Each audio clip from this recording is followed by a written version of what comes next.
Hello, everyone. My name is Wendy Myers. Welcome to the Live to 110 podcast. I'm so thrilled at the podcast we have for you today with Dr. Joe Tatta. He's going to be talking about how to heal your pain now. He has a new book out. It's a #1 bestseller, and he has so many answers for all of you guys that are in pain. And I suffered from pain for many, many years, and today I have it under control.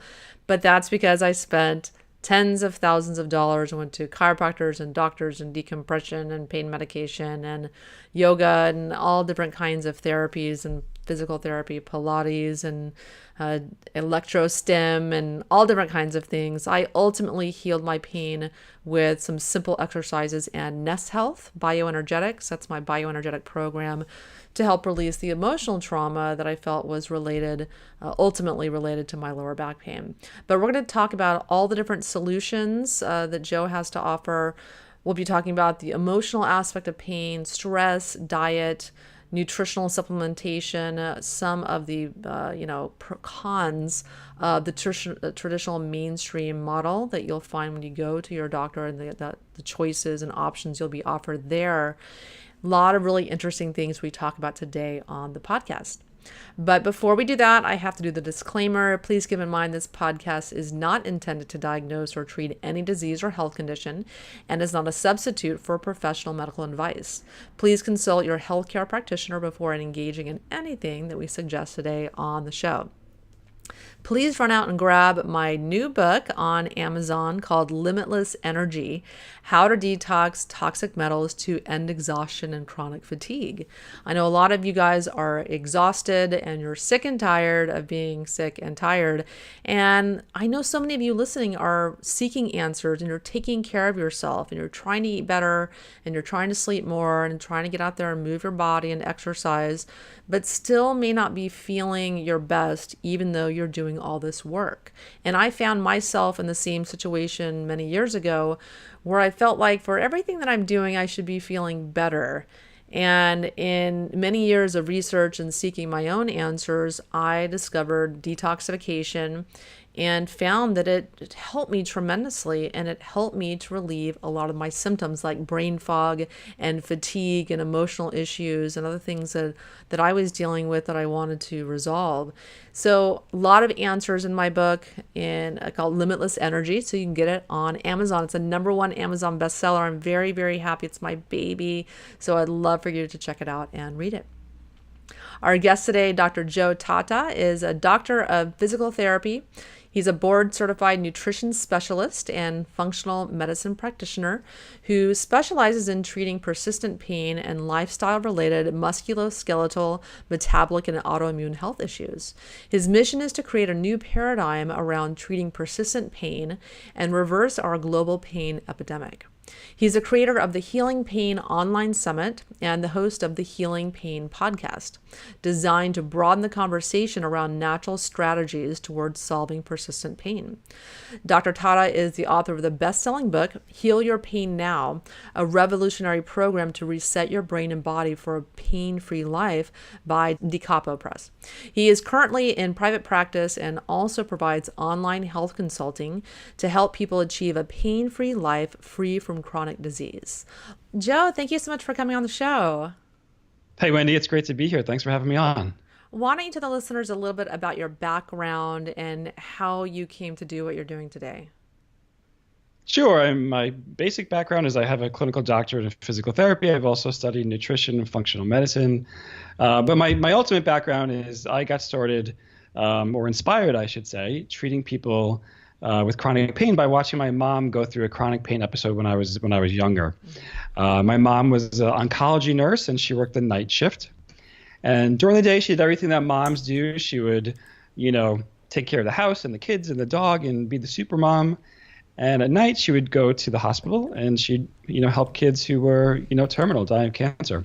And she did that for a couple of years. And like many people in healthcare, it's a high level of burnout. And she wound up with digestive issues, chronic back pain, chronic neck pain. She bounced back and forth between anxiety and depression. So a lot of the same symptoms that those with chronic pain struggle with. But the interesting thing was I watched her heal herself 100% naturally. So without medication, without drugs, without any kind of typical intervention that one would get through the medical system. And from that, I think it just kind of planted a seed in me that, wow, someone can really heal themselves naturally. And then the other thing is I used to be a competitive gymnast when I was a kid. So I've had my own bumps and bruises and aches and sprains. And, going into physical therapy and helping people with chronic pain was kind of a natural progression for me. Yeah. Yeah. And so we're talking about pain on this show today. And it's something a lot of people suffer from. It's even myself. I've spent years working with physical therapists and doing all kinds of things. So from bulging disc in my S1, and I finally have it under control, which I'm very thankful for. But I had a big, very, very expensive learning curve.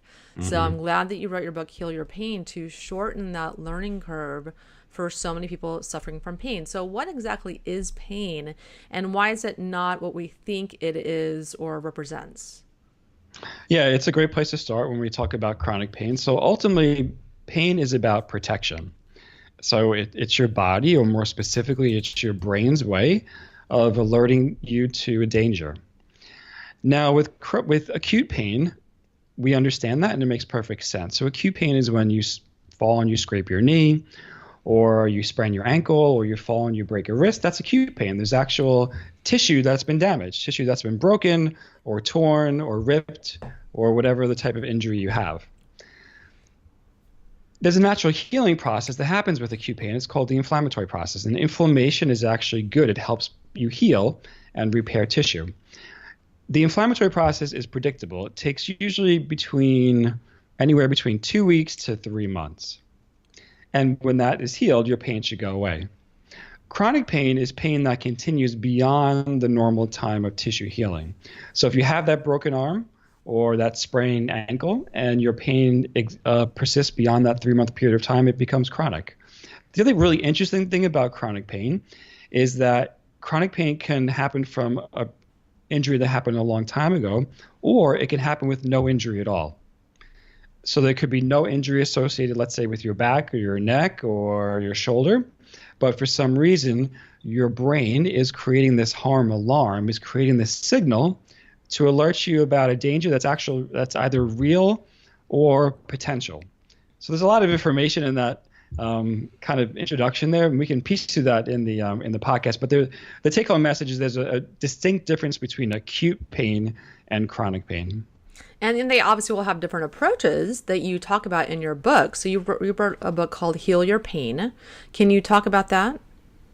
Sure. My book is called Heal Your Pain Now, and it talks about integrative natural approaches to heal your pain. So over the past 50 to 100 years, we've created a very strong biomedical model around pain. So what that biomedical model means is when it comes to pain, we treat it with medication, surgery, or injections first and foremost. And when you have acute pain, those things can be really important. With chronic pain, we know that those interventions don't work because really chronic pain is more about the brain and nervous system and less about the actual tissue. That's why when we look at, for instance, the amount of spinal surgery we do in this country, we do about 800,000 spinal surgeries in the U.S. every year. And within 1 to 5 years, most people have a reoccurrence of their pain. When we look at the amount of epidural injections that we give for, let's say, things like herniated discs or pinched nerves, these are all diagnoses that are given to people. Oftentimes, it doesn't work. And aren't you more vulnerable to injuring it? Like if you can't feel it, you get an epidural. My concern with that, and I actually had one of those. I had an epidural, but I was really concerned about further injuring it because I can't feel it. Well, it's an interesting point. So pain really it's there to serve a function. So it's there to let you know there's something wrong, basically. Now, what the wrong is what, clinicians like me try to figure out. So as we move away from that biomedical model and we move toward what's called a biopsychosocial model. So within that biopsychosocial model, in the bio, there could be something wrong, let's say, with the joint or with the tissue.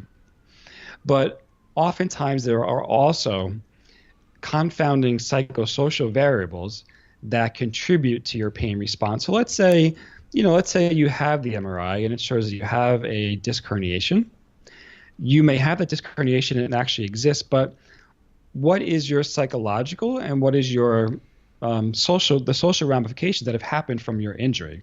So your specific psychology may be that, okay, I appraise that herniation as a major, major threat to my life.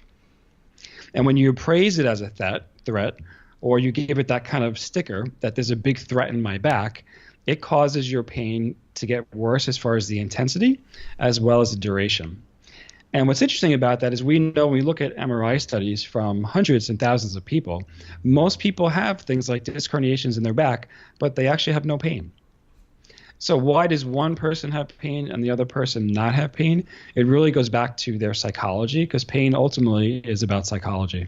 Yeah, that's really interesting you said that, because I went through a period of time, like a lot of people, in chronic pain. Why is this happening to me? I hate this happen. I can't work out. I can't live the life that I want. And I can't lose weight. And it just get this horrible tape loop going in your head. And I decided to shift that and say, this is just temporary.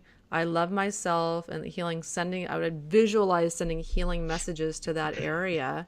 And I don't have pain anymore. But I did a bioenergetic program that helps release emotional trauma also. So I think that had a lot to do with it also. But there was definitely an emotional component to my pain. Yeah, so pain, the definition of pain is that it's both a sensory and an emotional experience. So the sensory is what you're feeling in your body. It's the tight tissue. It's the tension you have. It's the swelling that you may have there. That's all sensory.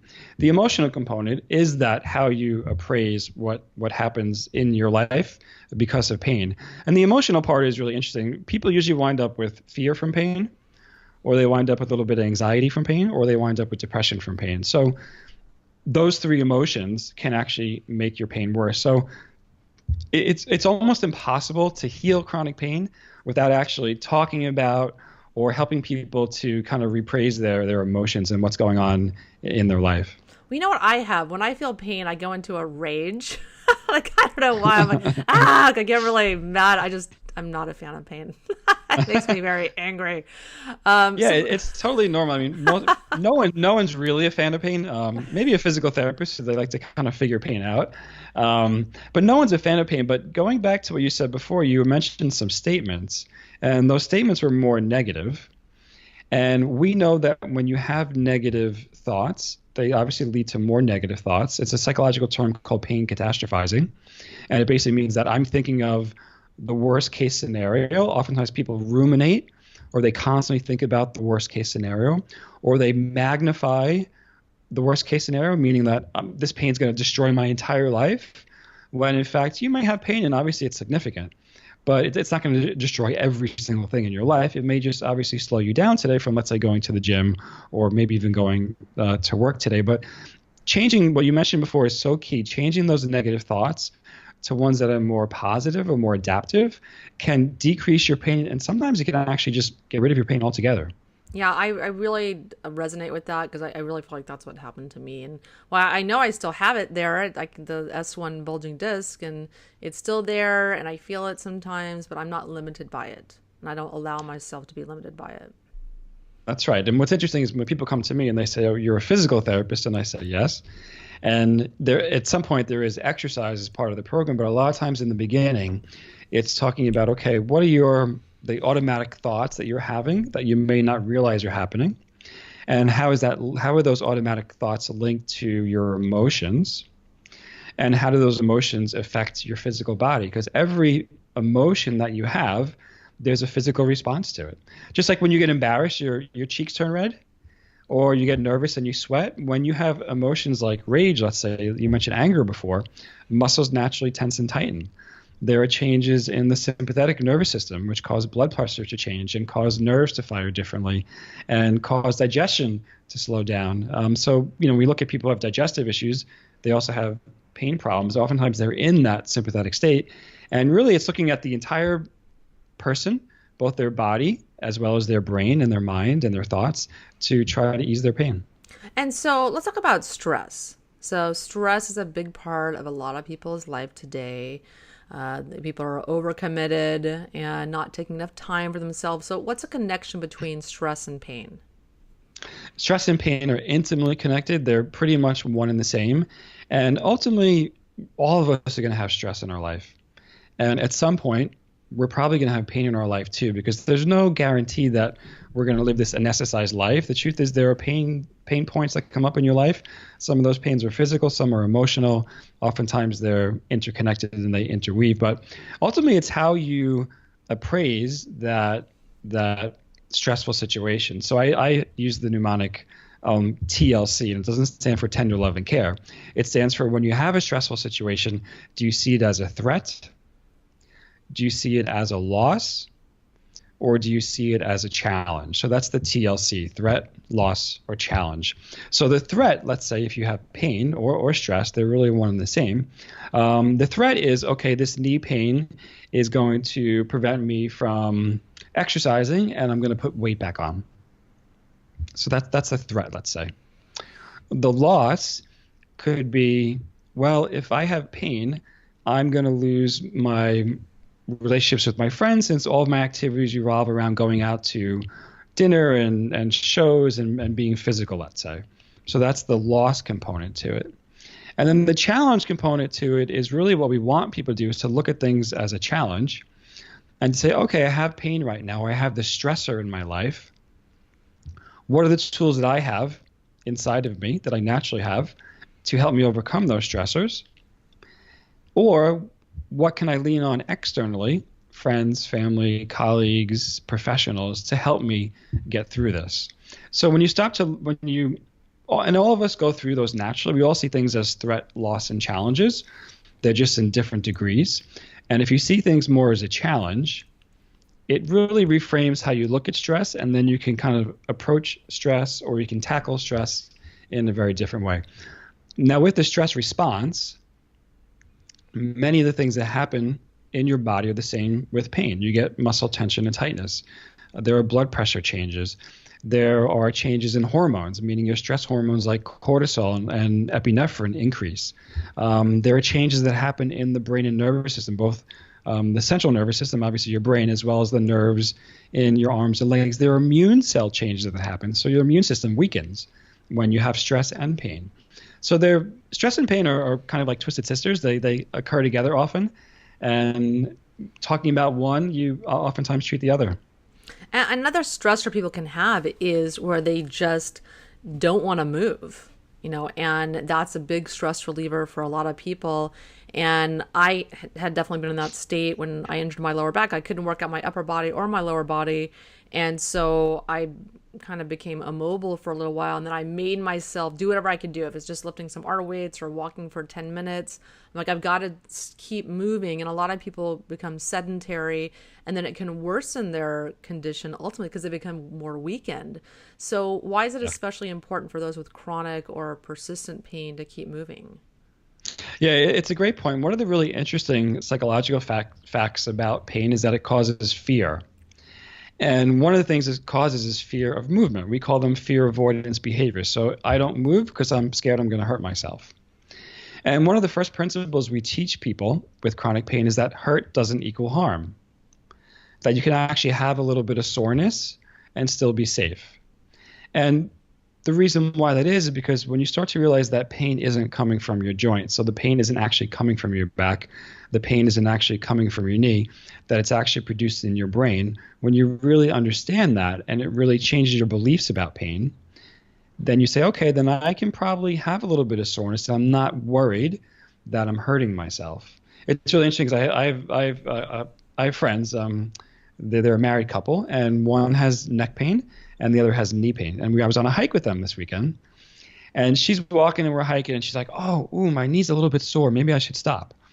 And he said, just keep going a little bit further. You'll be okay. Maybe it'll go away in about another half a mile. And she's like, I don't know. And she said, well, what about your pain? And he's like, yeah, I have it here, but I'm not really paying attention to it. And there's a lesson in that story on one, how those two people, they both have pain, but one doesn't see it as a threat, and the other one sees it as something that's really, really scary. And it's normal. Pain is a scary thing, but when you realize that chronic pain doesn't mean that you're damaging yourself, doesn't mean you're damaging your disc further, doesn't mean you're damaging the joint further, then you say, okay, let me start a little bit of exercise and see how I feel. And what you want to do as far as exercise is concerned is do an activity. It could be anything, really. It could be a walking program. It could be a gentle yoga class. It could be strength training. We really don't have a lot of good evidence on the benefit of one exercise over the other. It's really, what are you going to do probably a couple times a week, let's say 3 to 4 times a week, that you can do that's challenging, but doesn't actually flare your pain up.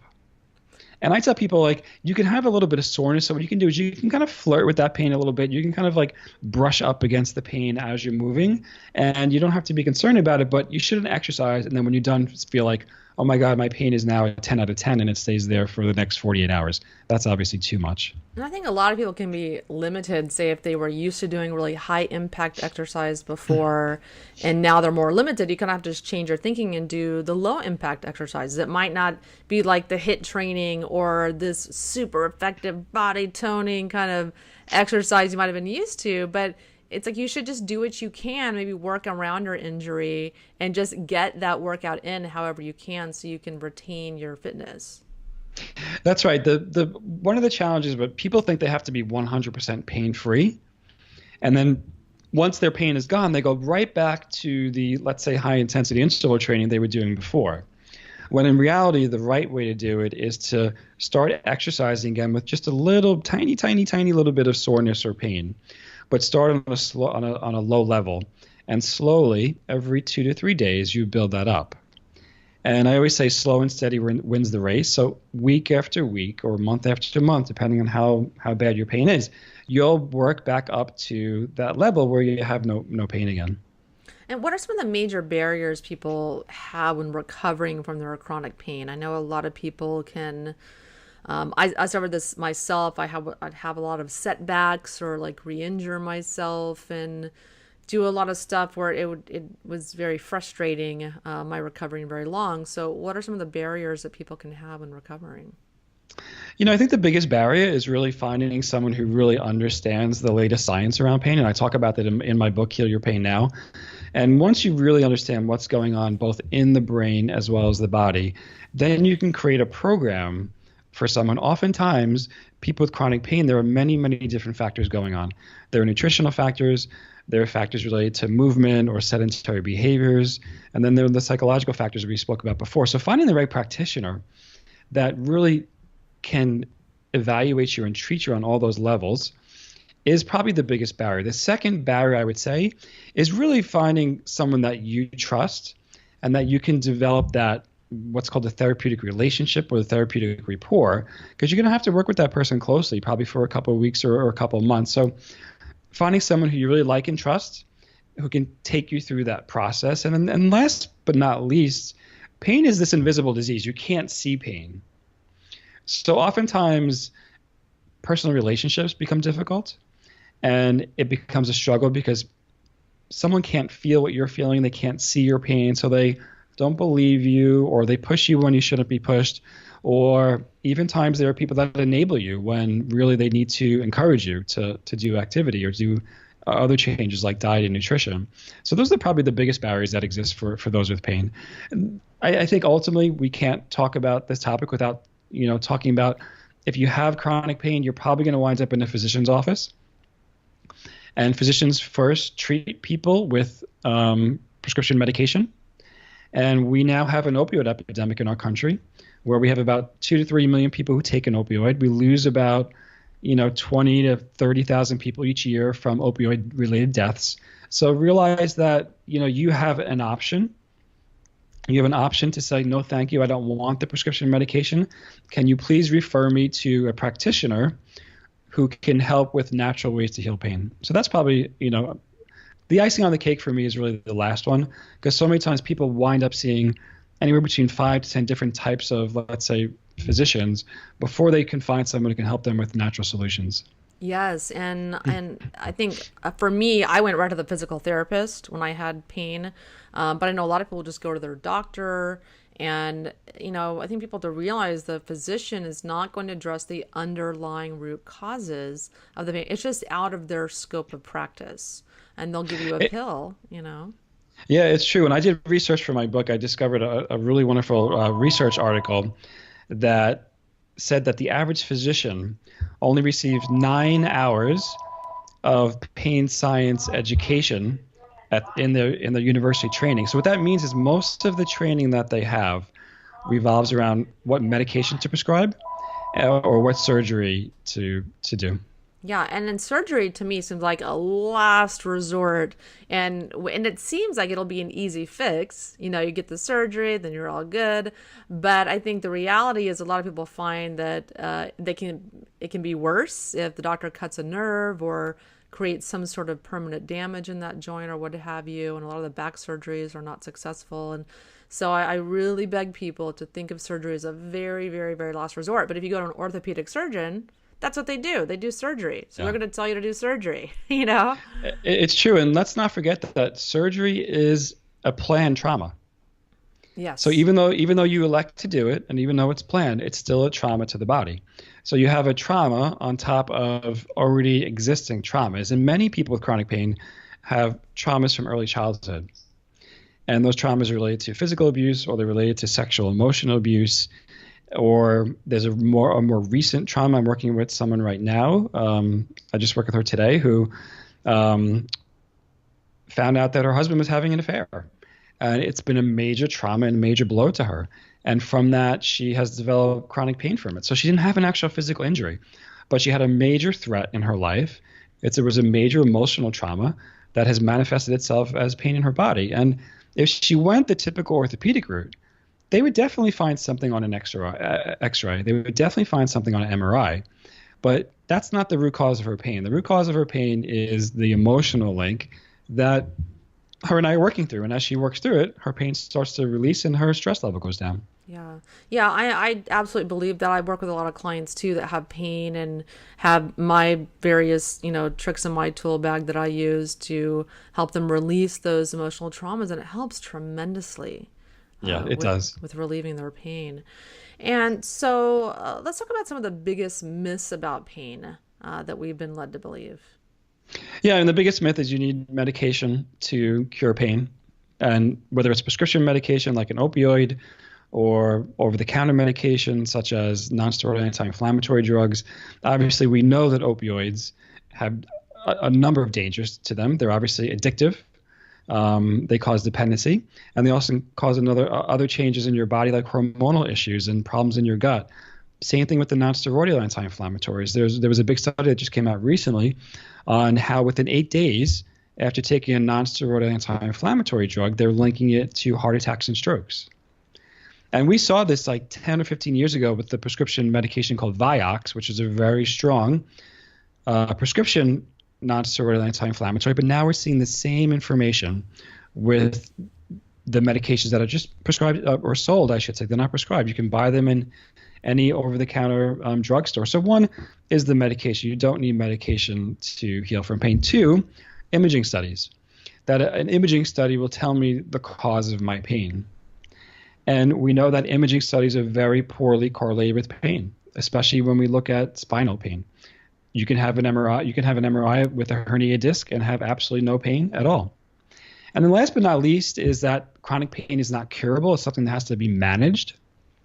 And just that thought in a patient's brain that I'm going to have to manage this thing for the rest of my life is enough to cause fear and anxiety and depression. And I always tell people that you can live a life that's pain-free. You just have to start implementing a couple of simple, easy strategies to turn it around. Yeah, and like you can't eat an inflammatory diet and expect some miracle to happen with your inflammation, which causes pain. No, it's so true. I mean, I have people who come to me and they hear me talk on podcasts like this, and they, like, okay, it must be related to my stress. So we work on their stress and emotions, and we get through that part. And then I say, okay, how are you feeling now? And they say, well, it went down a little bit, but it's still there. And I say, okay, that's because now we need to work on inflammation. Now, with chronic pain, there's neurogenic inflammation that happens in the nervous system. But if you're overweight or obese, if you have metabolic syndrome, if you have an autoimmune disease, there is still underlying inflammatory processes that are going on at the same time these other changes are happening. So it's very important to talk about nutrition.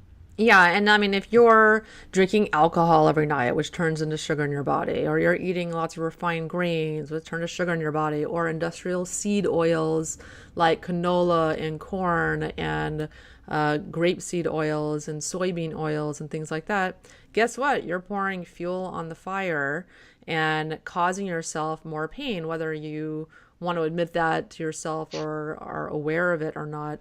You can't Mhm. eat sugar and sugar all day and alcohol and refined grains and expect to get out of pain. So No, it's true. I mean, especially when you just talk about sugar, I mean, look at the diseases of blood sugar dysregulation, obviously prediabetes and diabetes. The diabetic population has higher incidences of joint pain, of autoimmune disease, of diabetic neuropathy, which is obviously inflammation of your nervous system, of things like plantar fasciitis and Dupuytren contractions, which are things that happen in your hand. And obviously, let's not forget about the biggest inflammation, which is cardiovascular disease. So sugar is directly related to inflammation in your body. And by taking sugar out of your diet, you can decrease that inflammation and you'll decrease your pain. yeah, and so let's also talk about maybe like what's the best diet to reduce pain. Like I'm assuming it's an anti-inflammatory type diet. Yeah, if a patient comes to me and they have not tried any type of nutritional intervention, then I first try to obviously meet them where they are and try to get them on a 100% whole foods diet. So a whole food Mediterranean based diet. Well, obviously there's no chemicals, there's no additives, there's nothing that's preserved, there's nothing that's been ripped of its natural vitamins, minerals, and phytonutrients. Oh, so And no some fast people, food? if you can cook it fast in your home, that may be okay, but not something that you drive to a window. That's not Um, inflammatory at all. it's extremely inflammatory. A lot of people do really well with a whole foods diet. They'll see changes in a lot of their inflammatory markers. They'll see weight loss. They'll start to see decrease in pain. The challenge becomes, I think, when we start to talk about the autoimmune crowd, which is probably about out of the 100 million Americans that struggle with chronic pain, probably about half of them have a diagnosed or an underlying autoimmune condition. And with those patients, you need to go deeper into the nutritional strategies. A whole foods diet is just not going to fix that. You're going to have to take out certain foods that are inflammatory and, of course, put in foods that are anti-inflammatory to decrease the inflammation. Yes. And so what are some of your nutritional strategies for healing pain and inflammation? Do you do like food sensitivities testing? Because we know that can cause inflammation in people. Yeah, I mean, the three top foods that I recommend people take out are gluten, dairy, and sugar. And if you just start with those three foods, I'm really, really happy. So gluten, dairy, and sugar for 30 to 60 days. Sometimes people see a dramatic effect within a week. Sometimes they need that 30 to 60 day period to really decrease that inflammation in their body and to heal their gut. But those are the first three foods: gluten, dairy, and sugar. After that, then I would move them toward a basic paleo diet, and then eventually, if they need, toward a paleo autoimmune. I know some people are like, whoa, whoa, whoa, whoa, whoa. That's all I eat. It's like gluten, dairy, and sugar Dairy and for a sugar. lot of people. But, Rome wasn't built in a day. So it can be good to just maybe start with one thing. And, I think once people see the results with doing that, it seems overwhelming at first because they have to radically change their diet, God forbid, eat more vegetables. But, they start seeing radical changes in how they feel. You start getting addicted to how much better you feel. And it's like for me, I eventually associate that with pleasure rather than that pain and my stomach hurting and feeling nauseated and brain fog. Then you start making those connections and it's not as difficult to start moving towards a healthier diet, making those better changes or choices for Yeah, yourself. it's so true. I think the pleasure pain connection is so important. And food oftentimes can be very soothing to us, especially food that has certain things in it like sugar or processed foods. I have a patient who texted me a couple of days ago and she said, I've been on your diet for a month now. I've been feeling great. And I made my kids pancakes over the weekend. And I had a couple of pancakes with them. And now I feel like crap. And I said, oh, what do you feel? I'm bloated. I have pain in my fingers and my knees. And I feel like I needed a nap like 2 hours later. So I said, okay. I said, so what do you think of all that? She said, well, I don't want to go near this ever again. I had no idea. Like I thought I would, see like a major rash break out. Like sometimes it takes a while for people to become present with their own symptoms and to relate it to the foods they eat. But once you realize that there are foods that harm you and then foods that help you, that you start to change your habits really fast. Yeah, and you're not going to know that until you remove the foods for 30 to 60 days and then try them again. Then your immune system flips out when you eat gluten or dairy again, and you have a much stronger reaction than you did Yeah. initially because you were kind of like used to like a garbage disposal. You're just kind of like used to all this garbage in your body, and it gets kind of used to dealing with that all the time. You don't have as, you don't feel it so much. But Yeah. yeah. And if you have to, don't make your kids, don't make your kids pancakes. Yeah. Make your kids gluten-free pancakes, and you'll be fine. Yeah, get them started early, eating healthy. Yeah. Easier said than Yeah. done. So let's talk about opiates again, because the easy go-to for so many people and what they're given when they go to the doctor is opiates. And I want to talk a little bit about that because that's a lot of people listening that are in pain or taking opioid pain medication. And it's getting harder and harder to get that. A lot of doctors, even after you have a surgery, can be very, very, strict with giving opioid pain medications. And I think a lot of people don't realize one of the big problems with them is that they use up all the glutathione in your liver. So you're not able to detox as well. And in taking those medications, your body builds up more and more and more toxins, and it's not able to process those, which in and of itself makes you sicker and sicker in the long run, like if you're taking them for years. And I think it's really important to take glutathione if you are taking those to try to protect your liver. Can you talk a little bit about liver issues with taking opioid medications? Yeah, what people don't realize is that opioids can be addictive after just one dose. And the reason why that is because there are different SNPs, single nucleotide polymorphisms that we all have. And if you have a certain SNP for the way that drug is processed or detoxified and it's lacking, then that drug stays in your system and it becomes very addictive, basically. Your body doesn't get rid of it. That's the biggest thing that really surprises me. Now, I'm not anti-opioid at all. It has their place. Obviously, if you had a major surgery or you had a major trauma or you're trying to get through this painful period and you have the other integrated strategies in your life that are supporting you, then you can start with the lowest dose for the shortest period of time, and then you can eventually wean off it. The challenge is for some people, it become very difficult to wean off them once they're on them because there are genetic differences. And especially women. Some women have this genetic difference in their ability to process a drug, and your liver is what processes the drug. The other thing is that opioids also affect your gut. They decrease your gut motility, meaning the food doesn't move through your digestive tract as fast. And when that happens, you get changes in the microbiome, and that in and of itself can cause another type of inflammatory response in your body. And then going back to the liver, opioids affect your ability to produce bile in the gallbladder. Now, the bile in the gallbladder is what gets injected into your intestine to break down fat. When you don't break down fat, especially, obviously we need some of the fats are very, very important for inflammation, like the omega-3 fatty acids, then you're not getting the healthy fats into your body, into your gut, to balance out that omega-3, omega-6 ratio. So it's not just, and then there's the addiction part, which, we know is there. We still have yet to really give this to people and say, look, take this for just a short period of time because it can be very addictive. So those are the major points that I talk to patients about, and I talk about when I talk to, speaking in public or on podcasts about opioids.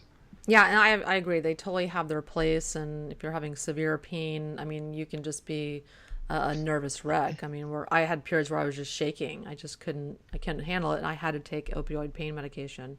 But even Tylenol, even these over-the-counter medications are even not available in other countries because thousands of people, I think it's like 17,000 people die every year from taking acetaminophen, which is Tylenol. So they're not, I don't want people to think those are safe either. They all have their price. It's true. I mean, when you look at the bottle and you see the dose, I really tell people, cut that in half. If you have to take something, look at the dose first and cut it in half. Because oftentimes, the other thing is if you're overweight, a lot of times these drugs get stuck in your fat cells in your adipose tissue, and they stay in there for a long period of time. And most of the patients who are chronic pain patients have a problem with weight. And again, these drugs are in their system and they're not being detoxified properly. They're definitely not put on any kind of therapeutic detoxification program to help accelerate detoxification. So it becomes a real challenge for them. Yeah. And so let's also talk about cortisone shots. That's something a lot of people get. And I wanted to kind of, let people like think twice maybe about getting those. I mean, I've had them before and they're great. They just, snap you out of the pain, or you can heal really quickly, supposedly.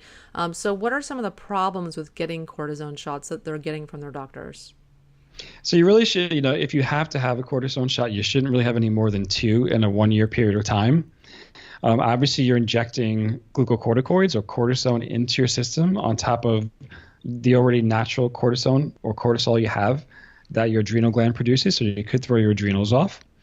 The other thing is that when you inject it into a joint, it can degenerate some of the cartilage or the tendon and ligament that's in that joint, basically. And you see this in athletes. There'll be athletes or professional dancers that have had these multiple times in their career, and oftentimes where the joint or the area where they had it has early arthritis because that cortisone basically wore down the tissue. In the proper amount, cortisol or cortisone can be very anti-inflammatory, but if you have too much, it can be very actually pro-inflammatory and can cause problems. So the other thing is that with so many of these interventions, whether it's a cortisone injection or surgery, you just have a practitioner who's relying on that scan, and they're not looking at the whole person. So to be honest, with a lot of the studies that look at cortisone, one of the reasons why it works is because the person believes in it, and it's a placebo effect. Which when we look at everything in the whole pain science space, in the pain science realm, the reason why most things work is because the patient really believes in it. Yeah, exactly. A lot of things work by placebo. Yeah, it's the power of the mind, and it's the power of belief. So I say, if you know that and you're a patient, it's wonderful. You should know that and empower yourself with that.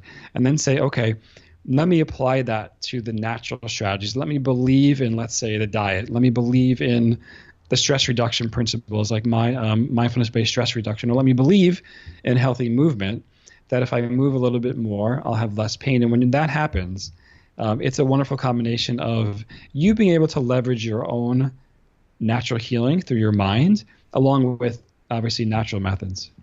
And so what are some natural supplements that people can use to relieve pain? Because a lot of natural things and like supplements and, herbs and things that nature has provided for us can be just as effective as prescriptions and prescription pain medication. Can you talk about those? Yeah, I mean, there are a lot of options. First and foremost, I would look toward the omega-3 fatty acids. And somewhere between 2,000 to 5,000 milligrams a day is what can help decrease the inflammation in your body. The more inflammation you have, probably the higher dose you need, and probably for the longer period of time. We know when we look at a Paleolithic diet, the average caveman, if you will, probably had upwards of 10,000 milligrams of omega-3 fatty acids in their diet. The average American probably has about 1,500 if they're lucky. So we know that shifting that omega-3 fatty acid in your body can help decrease inflammation. So that'd be the first thing. Second thing would be vitamin D. Tons of good studies on vitamin D with migraine headaches, with spinal pain, low back pain, neck pain, with joint pain, with autoimmune disease. So I recommend anywhere between 2,000 to 5,000 IUs of vitamin D and see how it affects your levels. Proteolytic enzymes, which are enzymes that kind of chew up the inflammation in your bloodstream. So when you have that carbohydrate molecule and that protein molecule that comes together, that glycation, proteolytic enzymes will break that up. So those are the four major ones. GABA aminobutyric acid, is also another great intervention, and that's very calming to the nervous system. For those that have chronic pain, oftentimes they have a imbalance in glutamate, so they have too much glutamate in their central nervous system and not enough GABA. So taking some GABA can offset that or rebalance it. So that's another one. The other thing which is really fascinating is valerian root. And people look at valerian as, oh, it's going to put me to sleep. But if you take it in a really small dose, it's very calming to the nervous system. And when you calm your nervous system, oftentimes things like tension and tightness and pain will start to dissipate. Yeah, that's really interesting when you talk about GABA. And I think that's something that a lot of people use up during the day with stress. And Uh-huh. I think a lot of people are deficient in GABA. And it's something I recommend a lot to my clients as well. I take it every day, at least to just conk out at the end of the day and go to sleep.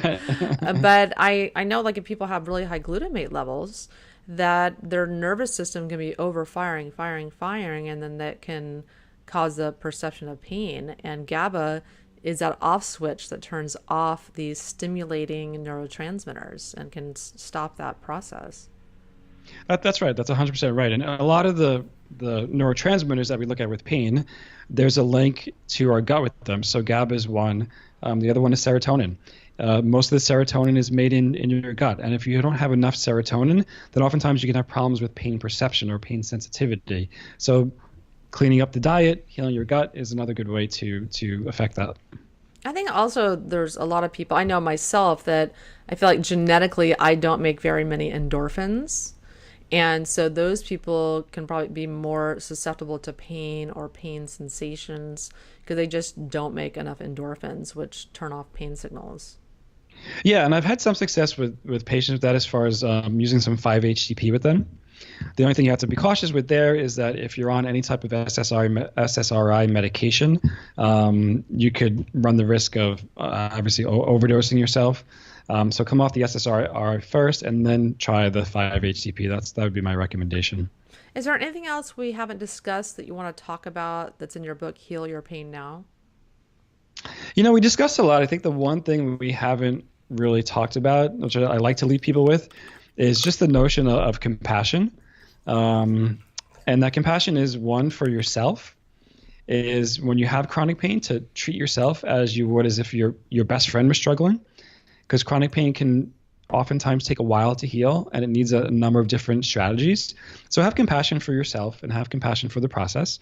And then also, if you're a practitioner, realize that people with chronic pain have struggled for oftentimes years, and they've been through many practitioners. So being patient with them as well. And oftentimes it takes a couple of different things to really help them, even if you know that, wow, my last fibromyalgia patient really was cured through a gut healing protocol, but what's wrong with this one? She must be faking it, or she must be making it up, or she must be really overly sensitive. And the truth is that's not true, is that we're all very different. Your pain is unique to you. Pain's like a puzzle. And it's just a matter of finding someone to help you put the right pieces in place to heal your pain. Yeah, and if your practitioner says it's all in your head, run for the hills. I mean, unless it's like you're talking about the emotional aspect of it. But there are people that go to practitioners and they're like, oh, there's nothing wrong with you, or there's nothing on the MRI or what have you. And so there's no one practitioner, I think, that's going to have the answers for everyone. And is there any kind of rule of thumb, like if you're not getting better in an X amount of time, maybe you should look for someone using some alternate methods? It's a great question that you ask. When I see a patient, I can usually help a patient in some way feel better within about a week to 2 weeks. I may not take their pain from a 9 to a 1, but I can definitely bump it down 2 to 3 points where they say, oh, okay, I see there's something happening here. And oftentimes the first intervention or the first education piece, oftentimes it's education we're talking about, is to get someone in that relaxed parasympathetic state. And you can do that really easily with just teaching them some deep breathing exercises, some belly breathing or some diaphragmatic breathing. If you would just do that with every single one of your chronic pain patients and do that, have them do it 3 times a day for 1 to 2 weeks, I can guarantee you they would notice some type of change, whether it's pain, whether it's their stress is less, whether it's they feel more calm, sleep better, digestion actually increases and gets better because things move when you're more relaxed. So just that one intervention can be really incredible. What do you think is the most pressing health issue in the world today? I don't mean to put you on the spot, but I like to ask everyone this question. It's chronic pain.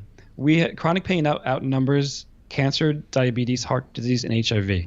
So all of those diseases combined does not outnumber the amount of chronic pain we have. It exists in every single country, and every single country has a struggle with it on some level, whether it's diagnosing them, whether it's treating them with the proper treatment or whether it's obviously, over medicating them. But it really is chronic pain. To go beyond that, I think along with the chronic pain problem is we also have a mental health problem is we don't take people's problems seriously, and we don't give people the psychological support they need to overcome these chronic diseases. That doesn't mean that someone necessarily has to go see a psychologist. It just means that we need to start treating people as people and to show them that compassion, to show them that kindness, sometimes to show them love that they may be missing in their life that you can kind of start for them. And that's really part of the healing process. And can you tell the listeners a little bit more about where they can find you and learn about like your work and your book or even work with you? Sure. You can find me on my website at www.drjoetatta.com. So that's DRJOETATTA.com. I have a great pain quiz. They can take my pain quiz. It's called thepainquiz.com. And you can find out the root cause of your pain, whether it's about nutrition, movement, or psychology. And then I also have an online program called Heal Your Pain, Heal Your Life, which you can find on my website. Great. Fantastic. Well, thank you so much for coming on the show. This is a really important topic because I know so many of us, especially the old lady over here and myself, deal with like pain. And it's just really been a big focus for the last 5 years of my life is getting out of pain. And it can be a very long road, very expensive and very frustrating. So I really urge people to get Joe's book, Heal Your Pain Now, to help shorten that learning curve and just really start getting to the root cause of why you have pain so you can resolve it quicker. Great. It's been great being with you, Wendy. I really appreciate this opportunity to talk about how we can heal chronic pain naturally. Yes, and everyone, if you want to learn more about me, you can go to live110.com. You can check out my detox and healing program, mineralpower.com. Thank you so much for listening to the Live to 110 podcast.